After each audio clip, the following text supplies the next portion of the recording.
Pro boxing fans, Andy Lee, I can tell you're absolutely buzzing with Paddy Donovan getting that shot back at the IBF title. Just sum it up. Hard to sum up, but I thought he boxed a very mature, controlled performance, and I thought it was punch perfect. Chukhadzhian is a world-class fighter, and he'll do Paddy the world of good going 12 rounds with him. I'm just over the moon, really. I'm over the moon. There's not many, as I said, not many can come here and do that.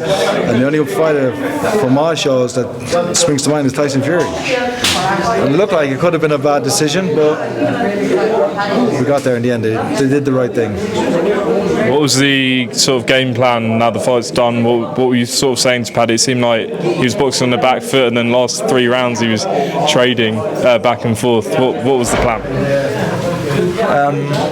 That was the plan, to box early and then take your chance when it comes and bang him when you can.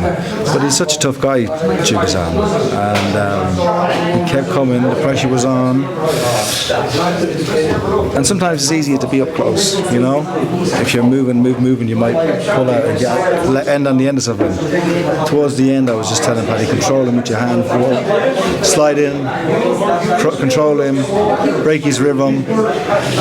And he did all those things. He boxed to a T.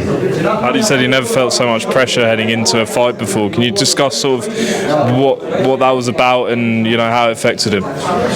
He's coming off 2 losses, which weren't losses, but I think it hurt Paddy. Some fighters can shake off those type of situations, but it really affected Paddy. The second loss to Crocker, and his self-esteem, I can see his confidence. But we built him back up for the training, and as he worked hard, his confidence grew. But every day, he felt himself coming back and felt like himself again.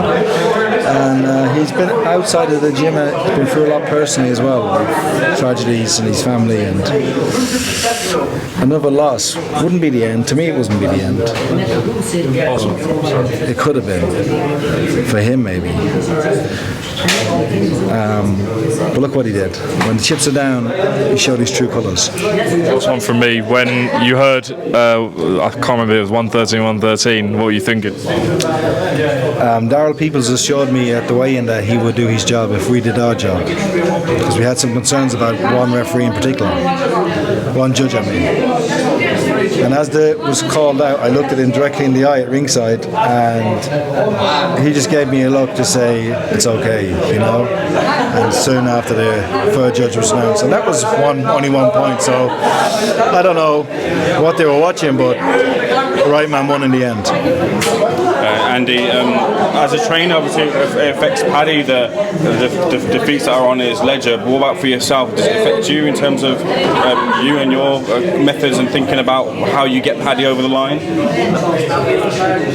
You never, the wins are brushed over and you're on to the next. I'm already thinking about what to do with Paddy next, but the losses, you replay them every day, and what you could have done different if you could go back in time.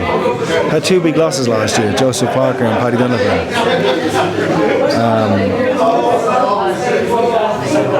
But you have to back yourself, you can always learn, and that's how you do learn, and I'm still a learning coach. I try to grow as my fighters grow. But yeah, the losses hurt you, but that's how you learn. Paddy mentioned in his interview, I felt that there have been a lot of mind games that are played throughout the week. Can you let us into what those were, especially with this fight happening at 1 a.m. in the morning or further?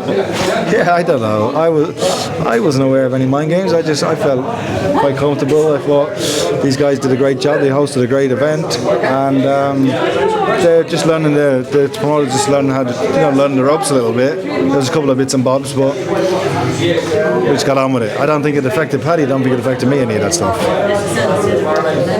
So next week was you over in Egypt. Hamza is phenomenal. I'm excited for everyone to see Hamza, because the first fight we didn't have a lot of time together. This is our third camp, second fight, and shout out to Jason Quigley, who's been coaching him while I've been here in Germany. He's been taking the reins. But Hamza is such a professional, so determined, and you want to see how he's boxing now. You're in for a great treat. And obviously Ben Whittaker as well, great performance from him a couple of weeks ago. I spoke to Zach Shelley before he beat him. Oh yeah, great. He said he beat Ben in the amateurs and he'd like to do it in the pros as well. Would that be a fight you would look at entertaining? Yeah, sure. I think it's 1-1. But congratulations to Zach Shelley, because that was a fantastic win for him and his dad.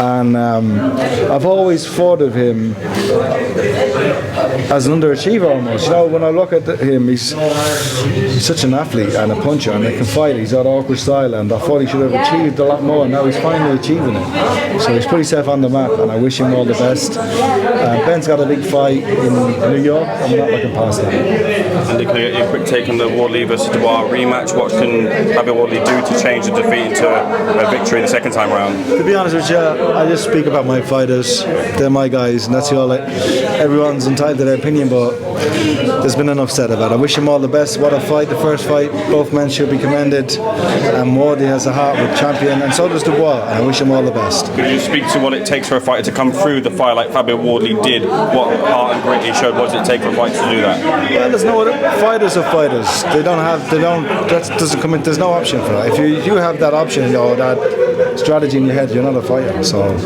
to me, he did what most fighters do. They go out on their shields. I'm not going to say anymore. Andy, Conor Benn against Paddy Donovan. They don't want that smoke. Paddy would fight anybody. He's shown that he's world class.